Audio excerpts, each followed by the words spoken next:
Sesko between Newcastle and Man United, with Man United confident, because Man United feel that the player wants to go even without Champions League football, but the player has not made the final decision yet. And this is why this Sesko story in the next days is going to be very important to understand his future. On Sesko and Rasmus Hojlund, guys, it was my story when I told you a few days ago that Leipzig had a dream to include Rasmus Hojlund in the deal for Sesko. I can confirm that. Leipzig, when Man United contacted them, told them, okay, give us Hojlund as new striker, as part of the negotiation. The point is that Hojlund wants to stay at Manchester United. So far, no one told him you have to go, and so Hojlund is more than happy to stay, fight for his place, because he loves Manchester United. He's a dream for Leipzig, but at the moment, I think there could be more clubs if Hojlund leaves Man United. At the moment, he still insists on staying at the club. So you're telling me that Man United want Benjamin Sesko, one of the best prospects in world football at center forward, and RB Leipzig are willing to negotiate with Man United, and in return, the one player they want, their dream, is Rasmus Hojlund? Where do I sign? Where do I sign? Show me the dotted line. I will sign this instant. This instant I will sign. How the hell have we pulled this off? I can't believe this is my life right now. I cannot believe this is my life right now. Wow. So not only are we poised to sign one of the best talents in his position in the game, 6'5", fast, can strike the life out of football, vicious, we might be getting rid of one of the worst center forwards we've ever employed in the same deal. This is 2 birds, 1 stone. This is 2 birds, 1 stone. I cannot believe this right now, man. This is one of the most bizarre things I've ever seen. I mean, credit to Leipzig. They are saving Man United's ass right now, man. Because not only are they willing to negotiate for United to get a really good talent, they're willing to take a piece off us that, let's be real, I think for all parties needs to happen. Man United needs to move on from Rasmus Hojlund. And Rasmus Hojlund needs a new environment as well too, man. Look, it's gotten so bad for him at this club, to the point it looks like he can't even control a football at times. And I know he's not that bad, but that's how low the confidence has got. He needs a new environment. He needs a reset on his career. And Leipzig are willing to give that out while also giving us Sesko. Obviously not giving us, we still gotta pay a lot of money. But wow, ladies and gentlemen, I can't believe my eyes. I cannot believe my eyes. This is like a get out of jail free card. It truly is. Look, let's talk about Sesko first and foremost. Obviously, I made a video the other day talking about between himself and Watkins, who I would prefer to see Man United sign. And I made no secret that Sesko was my preferred signing for United. First and foremost because of his talent, but really the focus of the video was more so towards Watkins' age. I'm not a believer in rebuilding football clubs with 30-year-olds, especially not for that money. And I don't know who at Man United agrees with me, but thank the Lord they do. Thank the Lord they do. Christopher Vivell, I'm just going to imagine it was you. You got ties to Leipzig. You got ties to the Red Bull group. I'm going to imagine this was your doing. Christopher Vivell, I want to shake your hand. Shake my hand, Christopher Vivell. Genius. Benjamin Sesko is Man United's preferred center forward target. And first and foremost, it is a lot of money. I'm not going to pretend it's not. It's a lot of money that Leipzig are potentially quoting any club for here. It's a lot. We're talking about a guaranteed fee of what? I think it was like 75 million euros plus add-ons on top of that. And I think they also want a sell-on fee. It's a lot of money for a guy that, look, is very, very talented. I don't think anyone can really deny that, but is raw, is not the finished article. It is a risk. But I'm sorry, guys. For where Man United are right now in their window of hoping to compete one day, we're a million miles off that. We're in what's called the rebuild stage. This is phase 1, if you want to compare it to ours. We're in phase 1 right now. I was of the opinion that while we were in this phase and we weren't able to attract the biggest talents or the best players in the world, we should be signing young players and also gap signings, right? Like stopgaps, Mateta, Nicholas Jackson. Players that can kind of just fill the void for a few years, hopefully get us up the table, back in the Champions League positions, and then when we're a bit more attractive, bring in some more quality to replace them. But I'm sorry, stopgap signings for me are meant to be put in place to eventually hope to sign talents of the likes of Benjamin Sesko. Look at Arsenal, for example. It's ironic, actually, because Arsenal, if you believe the reports, their first 2 targets at center forward were Isak, first and foremost, and then Benjamin Sesko.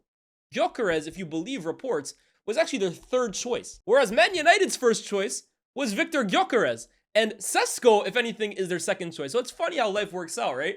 But I'm only doing stopgap signings in positions if we can't get the best of the best talents. And you guys might think I'm over-exaggerating here, but when I look at Benjamin Sesko, I truly mean this. I think this is one of the best talents in the world at center forward. I'm sorry, like the skill set this guy possesses is flat out ridiculous. 6'5", fast, can strike the life out of a football, technically gifted, runs the channels, holds up play, can bully the best, good in the air. And I understand, look, at his current age, he isn't Haaland, for example. But I remember Alexander Isak before he went to Newcastle and absolutely exploded. Similar to Sesko, tall, very, very skillful, could shoot a ball. Everyone knew he was a great prospect, but he just hadn't put it all together yet. These are young players. Not everybody is Mbappe. Not everybody is Haaland. But I think when you can see that there's so much talent already there just waiting to kind of blossom, bro, you have to take a risk on that. And similar to how Newcastle took that risk for 63 million pounds, and now the guy's worth over double that, I believe Man United should be taking that risk because I think Sesko's upside is worth the reward. I believe it's worth the reward. So if we can get this guy, I will be over the moon. You guys know me, man. I try not to be, but I'm naturally a pessimistic Man United fan. This club has scarred me so many times. It's burnt me. It's bruised my ego. Oh man, the money I've spent on this team, like the hours, the time, the sweat, the tears, the blood. No, obviously not the blood. I'm not literally bleeding for this club, but you know what I mean. It's gotten to the point, 13 years of misery, that I'm sorry, I'm naturally pessimistic about this team, about this club, about this ownership. But players like Sesko, before he was even linked to Man United, I was a fan of. And people will say, oh, aren't you worried that Man United are going to ruin his development? That might be the case. But I'm sorry, I will always prefer signing very clearly talented players like this, and maybe they don't work out, than players whose ceiling is much, much lower. Rasmus Hojlund, for example. The guy is not as talented as Anthony Martial is. Anthony Martial, despite not living up to his potential either, still gave you levels because of how talented the guy was. Pogba, similar. We get frustrated with these guys because they're so talented, but their base level is a whole lot better than the guys we're signing now. Sesko, for me, even if he doesn't end up working out to the max potential, is still going to win you more games on average a season than a guy like Rasmus Hojlund is. I'm a big believer in signing the best talents available, and I truly believe this guy's one of the best talents. Now, it's not as simple as just paying the money that Leipzig want, which is not simple anyways, right? They want a lot of money for this guy. But it's also convincing Benjamin Sesko as well, because we are in direct competition with Newcastle United. Now, again, reports have said that Sesko is open to joining Man United. The lack of Champions League isn't a huge detractor for him because he is trying to think long-term. And as much as I love Newcastle as a football team, I really am admirers of Eddie Howe and the football project. Man United is a bigger club than Newcastle. And I think that does still hold some weight for some players. And it isn't really a surprise that Sesko might choose United over Newcastle. We're not able to compete with Real Madrid and Barcelona and Liverpool for the best players anymore, but come on, we're still at a decent level. So I do think we could sign Sesko, but it is still about convincing him about our project. And if you believe the reports, United have already made direct competition with Sesko in his camp. They have kind of put forward the footballing project, and he is interested in it. So if you can get him through the door, my goodness, man. Sesko, Mbeumo, and Cunha, compared to Hojlund, Garnacho, and the disinterested figure of Marcus Rashford last season, that is the biggest upgrade possible, bro. That is a huge, huge upgrade, both in terms of quality, in terms of goals, in terms of consistency. I think you're really looking at a very, very talented front three if you're able to get those three in. Now, that's not to say Man United have the finished article. They're going to go challenge for the league. They're going to make top four. There's still other holes in this team. When you finish 15th, it's not just one position that's a problem. There's many. Goalkeeper, midfield. I think even tactically, even though we have looked a little better in preseason. The game against Bournemouth, I didn't react to it, but wow, it's one of the better performances I've seen despite it being preseason. But these are signings for me that do not only just lift the floor of the team, but for me, Sesko, guys, potentially raises the ceiling to the sky, man. That's a signing I'm really, really keen on. Now, Rasmus Hojlund, buddy, pal, it's over. It's over. I've seen the quotes. I've seen how he wants to stay and fight for his place in the team, and I admire it.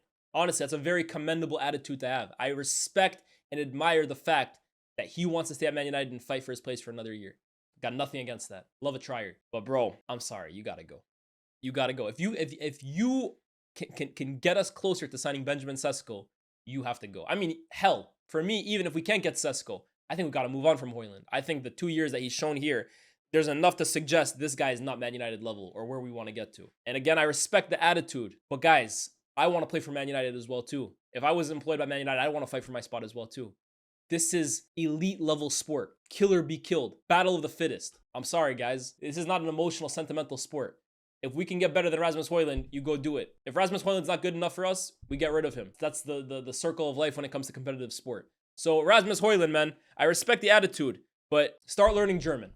Start learning German. RB Leipzig. Hey, RB Leipzig, you could pick a lot worse clubs to develop as a young player. Seriously. Look how many young players they've kind of seen through the door and helped usher their development to then eventually make the next step up. This could be the reset in Rasmus Hojlund's career that he desperately needs. I've seen so many talented youngsters go to Leipzig and completely reinvent themselves. So this isn't the worst move possible. I actually think in terms of developing him, it'll do a lot of good for his career. Look, man, Leipzig, it's not the worst city in the world either. German culture. Leipzig didn't make the Champions League either this season. Fair. What else is good in Leipzig? Let me know that in the comment section down below. I'm not very familiar with Leipzig.